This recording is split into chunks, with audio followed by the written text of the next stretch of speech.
வணக்கம். பரபரப்பு மீடியா செய்திகளுக்காக நான் நிரோஷன். ஹெஸ்பொல்லாவுடன் ஒரு நேரடி போரில் ஈடுபடுவதற்காக லெபனான் எல்லைக்குள் படையெடுத்து சென்று தாக்குதல் நடவடிக்கைகளை மேற்கொள்ள தயாராகி வருவதாக இஸ்ரேலிய ராணுவம் தெரிவித்துள்ளது.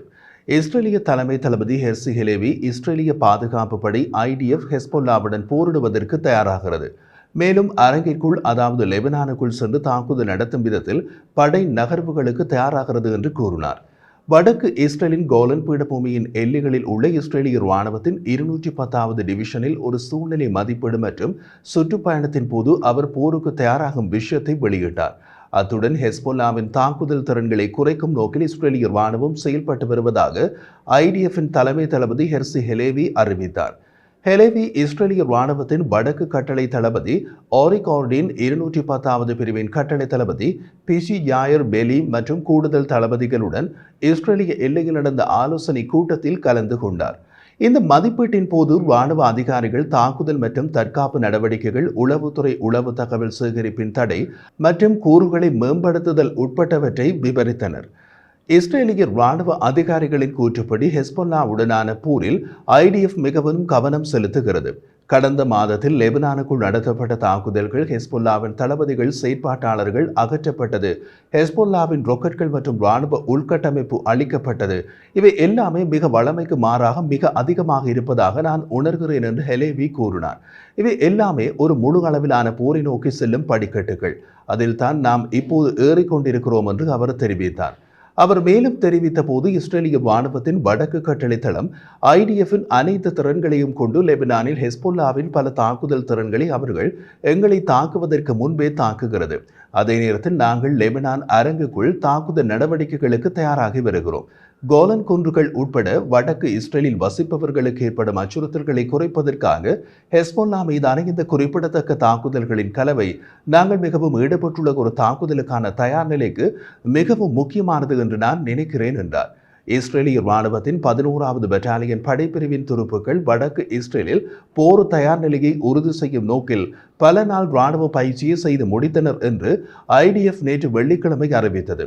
எதிரியின் உருவகப்படுத்தப்பட்ட தொடர் தாக்குதல்களின் கீழ் அடர்ந்த காடுகள் மற்றும் மலைப்பகுதிகள் உட்பட பல்வேறு நிலப்பரப்புகளில் போர் மற்றும் சூழ்ச்சி ராணுவ நடவடிக்கைகளில் துருப்புக்கள் பயிற்சி பெற்றனர்.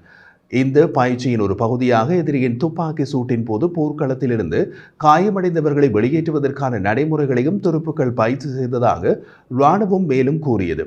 வடக்கு முன்னணி போருக்கு துருப்புக்களை தயார்படுத்துதல் என்ற ராணுவ திட்டத்தின் கீழ் போருக்கு முந்தைய தயார்படுத்தல் பயிற்சிகள் செய்யப்பட்டன என்று IDF நேற்று அறிவித்தது. ஹெஸ்பொல்லா இஸ்ரேலின் வடக்கு பகுதியில் அதிகரித்து வரும் அச்சுறுத்தலாக மாறியுள்ளதால் தேசிய தரைப்பயிற்சி மையம் இதே போன்ற பயிற்சிகளை போர்க்காலத்தில் நடத்தியது. இஸ்ரேலிய ராணுவத்தின் 11வது பெட்டாலியன் துருப்புக்கள் ஒவ்வொருவரும் காசா பகுதியில் குறிப்பிட்ட ஒரு நேரடி போர் காலகட்டத்தை செலவழித்த பின்னர் இந்த பயிற்சியை மேற்கொண்டனர். அங்கு அவர்கள் ஹமாஸ் மற்றும் இதர பாலஸ்தீனிய இயக்கங்களை ஒழிக்க மற்றும் ஹமாஸ் உள்கட்டமைப்பை அழிப்பதில் ஈடுபட்டிருந்தனர். அந்த போர் அனுபவத்துடன் இஸ்ரேலின் வடக்கு எல்லைக்கு வந்துள்ள இஸ்ரேலிய ராணுவத்தின் 11வது பெட்டாலியன் படைப்பிரிவு அந்த போர் அனுபவத்துடன் மேலதிக தாக்குதல் பயிற்சிகளையும் முடித்துள்ளது என்று IDF குறிப்பிட்டது. 3 வாரங்களுக்கு முன்புதான் இஸ்ரேலிய கடற்படை வடக்கில் பயிற்சிகளை நடத்தியது. ஹெஸ்பொல்லாவுடன் ஒரு போர் தொடங்கும் போது இஸ்ரேலிய கடற்படை லெபனானின் மேற்கு கடல் எல்லையில் தாக்குதலை தொடங்கும் என்று எதிர்பார்க்கப்படுகிறது. லெபனானின் மேற்கு கடல் எல்லைகள் மீதான கடல் தாக்குதலை இஸ்ரேலிய கடற்படை கிழக்கு மத்திய தரை கடலில் இருந்து நடத்தும் என்று எதிர்பார்க்கலாம். ஆகஸ்ட் 25ஆம் தேதி ஹெஸ்பொல்லா பெரிய அளவிலான ராக்கெட் மற்றும் ஆளற்ற விமான தாக்குதலை நடத்த திட்டமிட்டிருந்தது. ஆனால் ஹெஸ்பொல்லாவின் பெரும்பாலான ஏவுகணைகள் மீது இஸ்ரேலிய விமானப்படை IAF முன்கூட்டியே நடத்திய தாக்குதல்களால் அது முறியடிக்கப்பட்டது. இருந்த போதிலும் ஹெஸ்பொல்லா வடக்கு மற்றும் மத்திய இஸ்ரேலில் உள்ள இலக்குகள் மீது ராக்கெட்களை ஏவியது. இஸ்ரேலிய விமானப்படை IAF முன்கூட்டியே தாக்குதல்களை நடத்தியிராவிட்டால் அன்றைய தினமே இஸ்ரேலுக்கும் ஹெஸ்பொல்லாவுக்கும் இடையே முழு அளவிலான போர் தொடங்கி இருக்கும் என்று பல ராணுவ ஆய்வாளர்கள் குறிப்பிடுகிறார்கள்.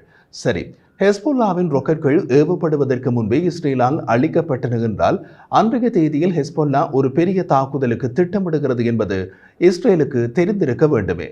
அதை எப்படி இஸ்ரேல் தெரிந்து கொண்டது?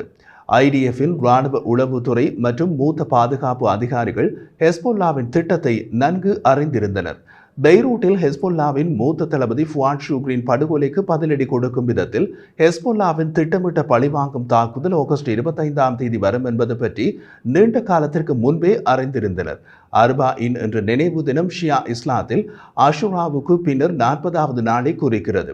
இது இஸ்லாமிய தீர்க்கதரிசி மொஹாமட்டின் பேரனும் 3வது ஷியா இமாமுமான ஹுசைன் இப்னு அலியின் தியாக தினம் என்று அனுஷ்டிக்கப்படுகிறது.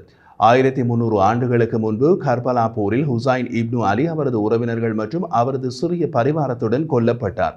அர்பாயின் என்ற நினைவு தின நாள் இந்த ஆண்டு ஆகஸ்ட் மாதம் 25ஆம் தேதி வந்தது.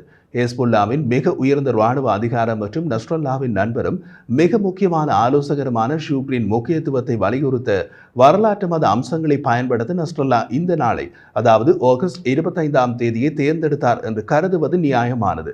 ஹெஸ்புல்லாவின் முன்மொழியப்பட்ட தாக்குதல் திட்டமிடல் தெளிவாக இருந்தது. ஆனால் நஸ்ரல்லாவின் ஈரானிய எஜமான்கள் ஒரு பெரிய போர் விரிவாக்கத்தை தவிர்க்க ஆர்வமாக உள்ளனர். தாக்குதல்கள் கணிசமான இழப்புகளையும் அழிவையும் ஏற்படுத்தினால் இஸ்ரேலிய முகப்பு பகுதி உட்பட IDF வலிமையுடன் பதிலடி கொடுக்கும் என்பது அவர்கள் மதிப்பிட்டிருப்பது சரியாக தெரிகிறது. ஹெஸ்புல்லாவுக்கோ இது தன்மான பிரச்சனை.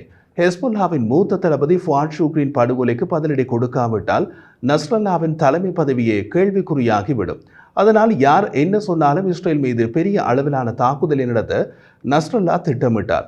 அது முழுகளவிலான போராக மாறினால் அந்த நிலையில் ஈரான் மற்றும் அதன் கூட்டாளிகள் ஹெஸ்புல்லாவின் மீட்புக்கு வருவதற்கான வாய்ப்புகள் அதிகமாக இருக்கும். இந்த நேரத்தில் ஈரான் உண்மையில் விரும்பாத ஒரு பிராந்திய போரை இது விளைவிக்கும்.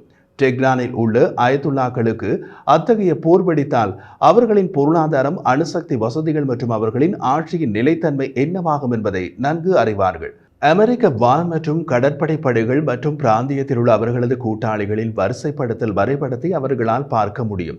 இருந்தும் இந்த விஷயத்தில் அவர்களால் ஹெஸ்புல்லாவையும் நஸ்ரல்லாவையும் கட்டுப்படுத்த முடியாமல் என்ன நடக்கிறது என்று பார்த்து கொண்டிருக்கிறார்கள். எப்படியோ ஹெஸ்புல்லா தாக்குதலை நடத்தும் என்று தெரிந்து கொண்டே இஸ்ரேல் லெபனான் போருக்கு தயாராகிறது. லெபனானை தளமாக கொண்ட ஈரானிய ஆதரவு ஹெஸ்புல்லா இயக்கம் இஸ்ரேலுக்கு எதிராக ராக்கெட், ஏவுகணை மற்றும் ஆளற்ற விமான தாக்குதல்களை நடத்தி வருகிறது. அக்டோபர் 2023இல் ஹமாஸ் தெற்கு இஸ்ரேலுக்குள் ஊடுருவி 1200 பேரை கொன்றபோது காசா போர் தொடங்கியது. அதற்கு மறுநாளில் இருந்தே இஸ்ரேல் லெபனான் எல்லையில் இஸ்ரேலுக்கும் ஹெஸ்புல்லாவுக்கும் இடையே தாக்குதல்கள் நடக்கின்றன. ஹமாஸ் தலைவர் இஸ்மாயில் ஹனியையின் படுகொலைக்கு இஸ்ரேல் மீது டெஹ்ரான் பதிலடி கொடுக்க வேண்டிய நிலையில் ஈரானால் திட்டமிடப்பட்ட பதிலடியின் முதல் கட்டமாக அந்த பெரிய தாக்குதல் ஹெஸ்புல்லாவால் திட்டமிடப்பட்டிருந்ததாகவும் கூறப்படுகிறது. இஸ்மாயில் ஹனியையின் மரணத்திற்கான பொறுப்பை இஸ்ரேல் மறுக்கவோ அல்லது ஏற்கவோ இல்லை.